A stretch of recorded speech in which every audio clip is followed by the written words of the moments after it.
ఇవాళ వీడియో వచ్చేసరికి అయితే టెక్ న్యూస్ చిన్న రిక్వెస్ట్ అనేది ఛానల్ సబ్స్క్రైబ్ చేసుకోండి లేటెస్ట్ అప్డేట్స్ కోసం. సో ఈ ఫస్ట్ చూసుకుంటే మాత్రమే వన్+1 అనమాట. So వన్+1 వన్+Nord 6 smart phone official sale start అయిపోయింది. ఈ స్మార్ట్ ఫోన్కి సంబంధించిన స్పెసిఫిక్ వీడియోస్ చేసిన ఒకసారి ఆ వీడియో కూడా చెక్ చేసుకోండి. నెక్స్ట్ చూసుకుంటే మన వివో వాళ్ళ నుంచి అనమాట. సో వివో వాళ్ళ Vivo V70 FE smart phone official sale start అయిపోయినాయి. ఈ స్మార్ట్ ఫోన్కి సంబంధించి ఇన్ఫర్మేషన్ ఉంది, డీసెంట్గా అనిపించింది నాకు.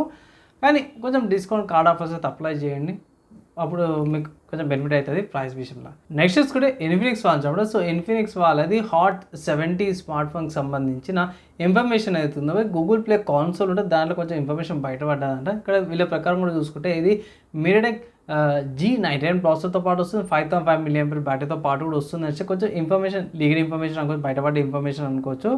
45 hours ఛార్జర్తో పాటు కూడా వస్తుంది. సో చూడాలి ఏమేమి ఫీచర్స్ వస్తాయి అనేసి అయితే. ఆబ్వియస్లీ 4G సపోర్టెడ్ ప్రాసెసర్ కాబట్టి 4G సిమ్ సపోర్ట్ అవుతుంది. ఇక్కడ 4GB RAM 2GB storage variant option అయితే బయట ఇన్ఫర్మేషన్ ఉందనేసి అయితే బయటపడ్డది. చూడాలి, మనకు అఫీషియల్గా ఇన్ఫినిక్స్ వాళ్ళ వెబ్సైట్ నుంచి ఇన్ఫర్మేషన్ వచ్చినాక ఇంకొక అప్డేట్ చేస్తాను ఇంకొక న్యూస్లో. నెక్స్ట్ చూసుకుంటే ఒప్పో వాళ్ళ నుంచి అన్నమాట. సో ఒప్పో వాళ్ళది ఒప్పో ప్యాడ్ మినీ ఏదైతే ఉందో ఇది April 21st చైనాలో లాంచ్ అవుతుంది. దాంతోపాటు ఏంటంటే ఇది ఒప్పో ప్యాడ్ 5తో పాటు సైమల్టేనియస్గా లాంచ్ అవుతుంది అనేసి అయితే ఒక ఇన్ఫర్మేషన్ అయితే వచ్చింది. నెక్స్ట్ చూసుకుంటే వివో వాళ్ళు చెప్పడం. సో వివో వాళ్ళ Vivo T5 Pro 5G smart ఫోన్కి సంబంధించిన లాంచ్ అయితే కన్ఫర్మ్ అయిపోయి ఇక్కడ చూసుకుంటే మాత్రమే April 15th రోజున అఫీషియల్ స్మార్ట్ ఫోన్ లాంచ్ అయితే విత్ 9020 mAh బ్యాటరీతో పాటు అనేసి అయితే ఒక ఇన్ఫర్మేషన్ వచ్చింది. నెక్స్ట్ సాఫ్ట్వేర్స్కి సంబంధించిన న్యూస్ చూసుకుంటే మాత్రం వాట్సాప్ నుంచి అన్నమాట. సో వాట్సాప్లో అయితే మీరు షాక్ అయిపోతారు. వాట్సాప్లో మీకు కార్ ప్లే యాడప్ అయితే నేటివ్గా అది కార్లకి వచ్చే చాట్స్ కానీ మెసేజెస్ కానీ కాల్స్ కానీ తీసుకోవచ్చు అనేసి అయితే అన్నారు. సో ఎక్కువ మీరు వాట్సాప్ యూజ్ చేసే వాళ్ళు ఉంటే ఇట్లా మీకు కొంచెం బెనిఫిట్ అయ్యే అవకాశం ఉంటుంది. నెక్స్ట్ చూసుకుంటే PZip నుంచి అన్నమాట. సో PEAZIP జిప్ ఏదైతే ఉందో ఆర్కైవ్ చేయడానికి యూజ్ అయితే ఫైల్స్ని కంప్రెస్ చేసుకోవడానికి ఇది 11.0 వర్జన్ తీసుకొచ్చింది. ఇక్కడ ఆర్కైవ్ చేసుకోవడానికి బ్రౌజింగ్ అప్గ్రేడ్ తీసుకొచ్చి డ్రాగ్ అండ్ డ్రాప్ ఎన్హాన్స్మెంట్ తీసుకొచ్చారు అండ్ ఫ్రాక్షన్ సేలింగ్తో పాటు కూడా తీసుకొచ్చారు అన్నమాట. సో ఇవి మేజర్ ఫీచర్స్ అనుకోవచ్చు. ఇక్కడ కంపాటబిలిటీ అండర్ ద హుడ్ చూసుకుంటే మాది 7-zip అండ్ P7-zip బ్యాకెట్తో పాటు వచ్చింది. వర్జన్ 26.0.00తో పాటు వచ్చింది.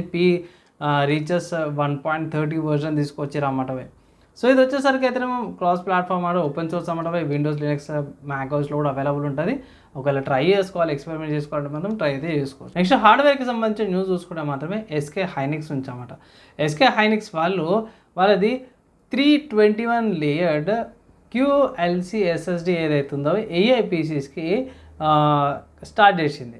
ఏంది షిప్పింగ్మెంట్ ఎవరికంటే OEM PCs ఉంటాయి కదా వాళ్ళకి అనమాట. లైక్ డెల్, లెనోవో, HP వాళ్ళ లేకపోతే ఏలియన్ వేర్స్ ఉంటాయి కదా అలాంటి PCs ఉంటాయి. సో అలాంటి PCస్కి ఈ QLCతో చిప్ ఏమంటారు SSD స్టోరేజ్ అయితే తప్పటిగా లాంచ్ చేసేది. ఇక్కడ ఇంతనే ఉంది, చిన్న సైజ్ ఇంతనే ఉంటుంది.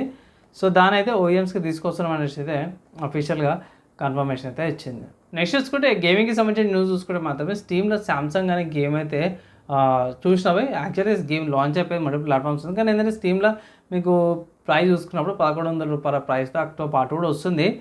సిస్టమ్ రిక్వైర్మెంట్ చూసుకుంటే మాత్రమే 15GB స్టోరేజ్ ఉండాలి, SSD కంపల్సరీ ఉండాలి, DirectX 12, 6GB VRAM ఉండాలి, 16GB ర్యామ్ అనమాట. VRAM అంటే వీడియో GPU అనమాట, 16GB GPU and i5 processor compulsory ఉండాల్సింది, లేకపోతే Ryzen 5 అనమాట. ప్రాసెసర్ కంపల్సరీ ఉండాల్సింది అనమాట. సో ఈ గేమ్కి సంబంధించిన కొన్ని రివ్యూస్ కొన్ని చూసినాను. అక్కడక్కడ కొన్ని బగ్స్, కొన్ని ఎర్రర్స్ అయితే ఉన్నాయి. చిన్న బడ్జెట్ గేమ్ కాబట్టి అంతకన్నా కూడా మనం ఏమైతే ఎక్స్పెక్ట్ కూడా చేయలేము. కొన్ని రోజులు ఆగితే మన బగ్ అప్డేట్స్ ఫిక్సెస్ వస్తాయి కదా, దాని తర్వాత ప్లస్ ప్రైస్ కూడా తగ్గుతుంది, ఆడచ్చు. ఇదేంటంటే మాత్రమే మ్యాక్స్ పెయిన్, GTA 5 ఇంకా 2-3 గేమ్స్లో కొలాబరేషన్ అంటే ఫైట్ సీన్స్ అన్నీ కలుపుకొని ఉంది. స్టోరీ బాగానే ఉంది అండ్ కొంచెం ఇంప్లిమెంట్ కొంచెం బగ్ ఫిక్స్ చేసి చాలా క్లిక్ అయ్యే అవకాశం ఉంది. ఇవి ఇవాళ tech news, game news, hardware సాఫ్ట్వేర్కి సంబంధించిన న్యూస్. నజీబ్ నుంచి మాత్రం లైక్ అండ్ షేర్ చేయండి. నెక్స్ట్ వేళ కలుసుకుందాం.